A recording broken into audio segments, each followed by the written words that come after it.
What's going on, guys? Your boy Joey672 coming to you guys with it right now. So I want to talk about Kyle Pitts. Surprising, right? Now, Todd Mcshay, his latest mock draft, had the Eagles, okay, skipping, passing, whatever you want to call it, on Jamar Chase, Devontae Smith to go get tight end Kyle Pitts at number 6. I had a typer, a really loyal subscriber on the channel last night during a stream. He came on a live call-in and talked about some really good things that really did open my eyes about Kyle Pitts and just the embodiment of this team. And really do appreciate. So I wanted to kind of do a video on this today because it really did. I mean, and the thing is, I haven't been following Kyle Pitts for years, okay? Like, there's other people that really follow players and know where they're coming from, and there's a lot of good things to take out of this, a lot of great things. There's a lot of optimism, and it just puts a smile on my face that this could actually happen, okay? But shout out to him for coming on the channel, and really, I could have sat there and watched him and let him talk the whole time and just find out all these things about Kyle Pitts and just the attitude and just what he brings to the table and what he says and what he promises and how he backs it up on the field is where it's really important. So I want to kind of go over this. It might be a little bit of a long video, not sure, but let's get straight to it. So Kyle Pitts, 7 games played. He had a nasty concussion at one point, and he was 10th place for the Heisman. I understand it's not a big deal being 10th place, but the last time somebody was in that position to be the Heisman as a tight end was in the 1970s. That's how long it has been. Okay? I want a guy that wants to be here, okay? I want a guy that's going to say he's the best in the game. That's what I want here, and that's Kyle Pitts, okay? Helping Travis Fulgham, helping Jalen Reagor, helping Quez Watkins, all these receivers. That's what I want, a guy to help mold these receivers and help get these guys on the right path. Obviously, Nick Sirianni will have more to do with that as well. Just like when Travis Fulgham said, Travis Fulgham tweeted out, I have no problem with this offense this year. I'm not worried about the offense. And then Reagor retweeted it with a quote saying, at all. That's what I want, especially Jalen Reagor. That's what I want. I would like to have Jalen Reagor say, I'm the best in the game. I want to be the best in the game. That's the type of player I want. Obviously, he hasn't done that, but maybe due in time, maybe they will. Okay? But that's what I like to see, that there's optimism with these receivers and, how good this offense is going to be. Okay, now, Kyle Pitts is hungry. Kyle Pitts is cocky, but he backs it up. Okay, there was a time when Kyle Pitts was trash-talked online by a corner he was going to face in a game. Kyle Pitts didn't say a word about it until that game on game day and scoring a couple touchdowns. Just taking that little bit of information and turning it into greatness on the field is where that's what I like. And if you want to take an example from a DK Metcalf, is a guy that puts his negative draft analysis on a piece of paper and he put it up on his locker room. Okay, put it up on his locker, and he reads that before every practice. He reads that before every game, and that's how he plays the way he does because of everyone telling him that he was nothing. All those teams passed up on him, and look what he's doing now. Okay? And a good example of an embodiment of Philly that we need on this team, since we know that Kyle Pitts is from the Pennsylvania area in Philly, okay? Understands this fan base, understands the fans, understands this team, okay? You take Malcolm Jenkins. We lost the game. Malcolm Jenkins, how'd you feel about getting booed? And Malcolm Jenkins said, we deserve to get booed. I want a guy that understands that, okay? And Kyle Pitts would be that guy that understands that, okay? This guy is only 20 years old. 20 years old. Not 24, like you see like guys like Dallas Goedert, like 24, he's 25, 26, something like that. You have a guy that's 20 years old. I think he's turning 21 in October, but look how young he is. And So much time on his resume, so much more time in the NFL he could have. I mean, just ridiculous. And number two, we need guys to stay as an Eagle. We need players that stay in these uniforms longer because, because of bad cap situation, we have to let guys go. But obviously, there are players out there that are completely washed that we just need to move on from. We need set pieces in place. Okay, we need set pieces in place. Okay, for this team to play for a long time. We can't keep rolling the dice every couple years.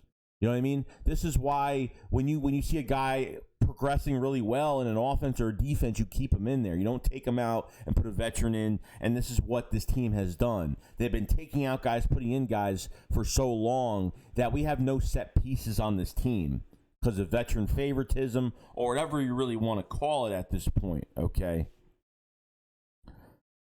I want a guy that comes in here and say, I'm the man. I'm going to tell it like it is. I'm the best in the game. That's the attitude I want here. And I'm not saying that Jamar Chase doesn't have that attitude. I'm not saying that Kyle Pitts is the only guy that has that attitude. But from what I'm told, from what I'm hearing, Kyle Pitts is saying all of this. He's not even on a team yet. Okay, not even on a team yet. And this player should make you want to run through a wall. I mean, that's the type of player I want. I don't want to draft a player having a big question mark. I want to draft a player and say, I'm ready. Let's go. Let's get into the season. I'm ready to do this. And I think Kyle Pitts is that guy. Okay. And the one thing I got to say is this. You take Justin Jefferson, okay, and Justin Jefferson was the same thing. He's going to be the best receiver in the game.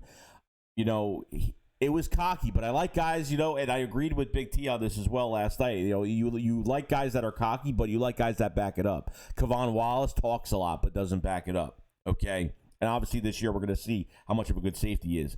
Kyle Pitts is saying this. Justin Jefferson said this before the draft and said he was going to make teams pay for pretty much passing on him. And look what he's doing now with the Vikings. Look what he's doing now. He's backing it up. He's backing his talk up with the Vikings. I mean, just crazy. And obviously, with Justin Jefferson, it was all, could he play outside, inside? It was all that stuff. Okay?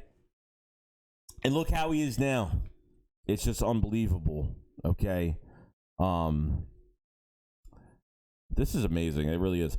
And so, it's amazing how fast things can turn around because 2017 we won a Super Bowl, but the year before that, we were 7-9 the year before? We couldn't catch a football. We had no receivers. We had a brand new quarterback. And within 1 year of that, we were in the Super Bowl winning our first championship. And look at us now.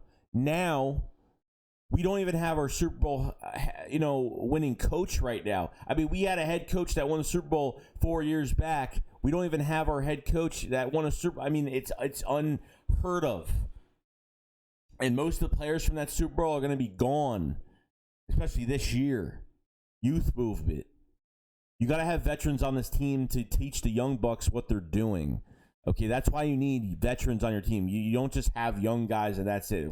If we just had young guys, we'd be a college team and that would be it. You need young guys on this. You need veterans on this team to really glue the team together and shore up these young bucks when they walk in as rookies, as second-year players, whatever you want to call it. All right. I want this city to be. A fan of rookies that come here, of guys that want to be drafted here, of free agents that want to come here. Because honestly, guys, no free agents want to come to this team. Why is that? Because we have no set pieces in place. Okay? It only takes one or two players to change your team. I'm telling you. It takes one or two players to literally change the culture. You can have all the talent you want. You could spend over $80 to $100 million. You can literally be the New York Jets, into last year and spend all this money. Even 2019, spend over $123 million guaranteed dollars on players and can get nowhere. Okay, obviously the coaching staff is a huge part of it, but if you got two guys on your team or a guy that could bring passion, the guy could change your culture around. And I'm not saying, like I said before for the second time, I'm not saying that Jamar Chase or Devontae Smith can't do it. But with Kyle Pitts, this is just it changes the whole ball game. It really does. Down the road, even with this, even with Dallas Goedert, here's the thing, guys. With Dallas Goedert, you know, he's been hurt every 5 to 6 games. You know what I mean? He gets hurt a lot. You know what I mean? So, you know, I think Dallas Goedert is great. I think he's perfect. I think he earned his starting position. I think he plays hard. I think the one thing about Dallas Goedert is he's really tough. He's just tough. Okay? Just say at the end of Goddard's contract, he gets hurt so much to the point where it's like we can't re-sign him because it's just he's getting hurt way too much. And then this is only, and like I said, guys, this is an avenue we can go down later on if this is the case.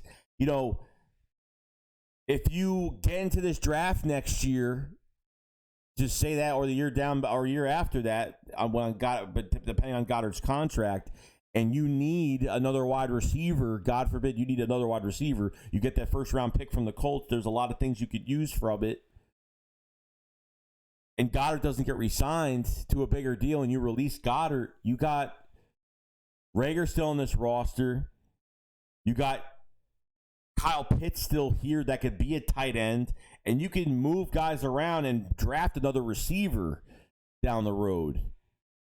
And you can have an all-star offense with all three guys, whoever we draft as the other receiver, obviously, and you can move Kyle Pitts back to tight end, and you can move Kyle Pitts to the outside.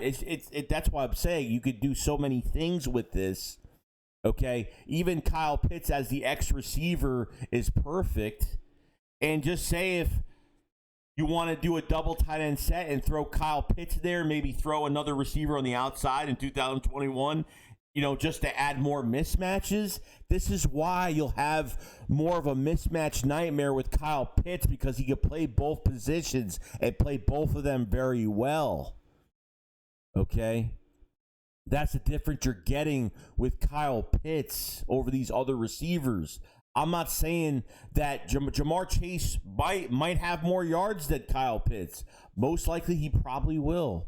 But at the same time, the value and worth you're getting, let Howie get cute with this draft, because if this is Howie's cute move to pass on 2 receivers for a tight end and 1 in Kyle Pitts, I am all for it 100%. There are different avenues. There's so many different things you could do with Kyle Pitts. Kyle Pitts gets here. He's the best receiver on our roster right now coming in. With the cockiness, backing it up. He's an embodiment of Philly. He is an embodiment of Philadelphia. Understands everything. He says he's the best in the game. I want, at 6'6", 250 pounds, I want an aggressive receiver with his attitude. I want the media to look at Philly. I want the teams to look at Philly and say, oh man, Jalen Hurts and Kyle Pitts, man, this is going to be crazy. And Kyle Pitts is going to make everybody better on the field. Travis Fulgham, Jalen Reagor, it doesn't, Quez Watkins, John Hightower, it doesn't matter who it is. He's going to make everybody better on the field. It's going to open somebody up, even though Dallas Goedert is still a matchup nightmare as well, because, you know, I've seen Dallas Goedert get behind the whole defense and make catches. So, I mean, and then between Jalen Hurts scrambling, and just say you have, you know, Kyle Pitts in there, you throw Kyle Pitts on a linebacker, it's a huge mismatch. I'm telling you right now, it is going to be something we are going to be so happy about down the road. I want free agents to come here. I want this team to be known for that. Okay, I want, you know, when this, you know, we're switching so many players right now to the point where is there going to be any fear in this team from other teams? Like, this team isn't feared. How is this team going to be feared? You know, Jalen Hurts and Kyle Pitts, man. Oh man, this is gonna be, like I want that double tandem of guys to be feared in this offense that nobody's gonna want to play, and we don't have that now because we haven't got that guy that's gonna put us over the top, and Kyle Pitts is gonna put us over the top. So That's all I really want to say about Kyle Pitts. This is my guy at number 6 and what he's going to bring to the Philadelphia Eagles and just explain what's going on. So, other than that, guys, this is a 15-minute video, but I knew it was going to be long. Other than that, guys, that's pretty much it. Let me know what you guys think. I will see you guys later. Go draft Kyle Pitts. Shake Squad up, Files Fly. Peace out, guys. Peace.